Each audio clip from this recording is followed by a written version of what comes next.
jours. Depuis quelques jours, les Camerounais lisent l'heure dans les stations.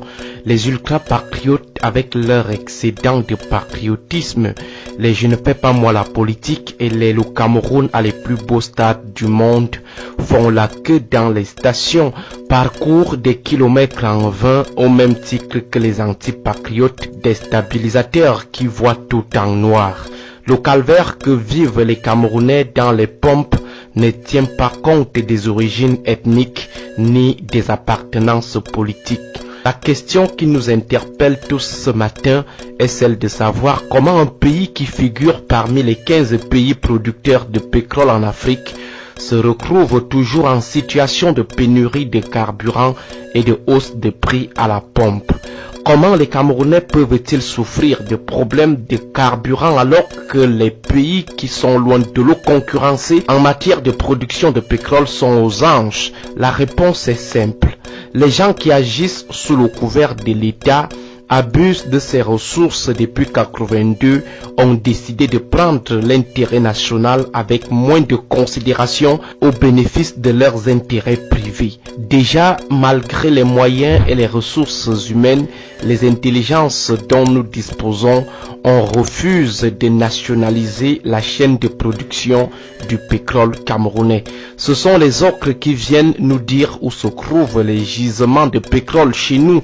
Ce sont les ocres qui viennent exploiter le pétrole chez nous. C'est aux ocres qu'on vend notre pétrole à l'état brut, moins cher pour aller acheter plutôt le léger plus cher. C'est chez les ocres qu'on l'achète avec tous les caprices et les chantages de la fluctuation des prix, les caprices du marché mondial.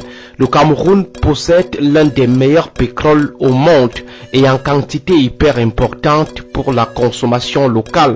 Nous produisons du pétrole brut depuis des décennies, mais ceux qui nous dirigent ont délibérément fait le choix de ne pas raffiner ce pétrole pour extraire notre kérosène, notre carburant, notre gazoil, notre pétrole lampant et notre bitume pour goudronner nos routes. Ceux qui nous dirigent comme des troupeaux de bœufs ont refusé de mettre sur pied une raffinerie capable de raffiner notre pétrole. Ils ont plutôt décidé de le brader sur le marché mondial et acheter le pétrole léger sur ce marché. Dans tout ça, les prix nous sont imposés.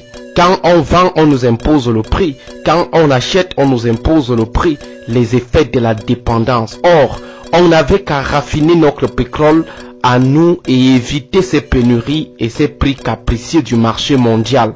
Face à la pression du peuple en 2008 suite à une augmentation du prix du pétrole, ils ont refusé de faire leur mea culpa, faire leur aggiornamento et prendre finalement le chemin de la nationalisation de l'industrie des hydrocarbures, le patriotisme économique. Ils ont récidivé dans leur politique d'extraversion et de liquidation en gros du pétrole camerounais.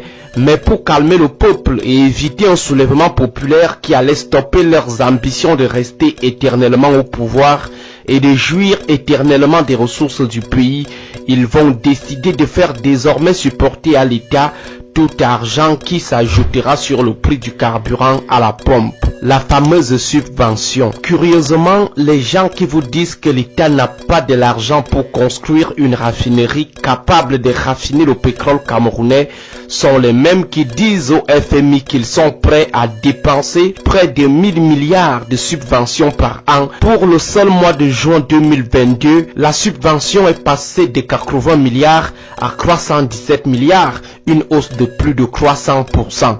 En faisant l'économie d'une somme aussi colossale pendant seulement quelques années, n'est-ce pas, on a de quoi créer des raffineries de haute facture pour transformer notre pétrole et satisfaire notre peuple. Si Dangote arrive à mettre sur pied tout seul une raffinerie, à plus forte raison un État, surtout un État qui accumule des recettes pétrolières depuis plusieurs décennies. Et ces centaines de milliards qu'on dépense pour la subvention, n'est-ce pas, ils profitent quasi exclusivement aux riches, puisque les pauvres, 88% de la population, consomment 20 fois moins de carburant que les riches. Au lieu d'économiser tout cet argent pour augmenter le pouvoir d'achat des pauvres et améliorer les conditions de vie de ces derniers pour faire face à la hausse des prix, économiser l'argent pour construire des raffineries dignes de ce nom pour éviter les pénuries et les hausses des prix, on préfère passer le temps à accuser la guerre en Ukraine, celle du Nozo et de Boko Haram. Avant 2008, lorsque déclenchent les tensions de la vie chère sous fond de hausse de prix du carburant,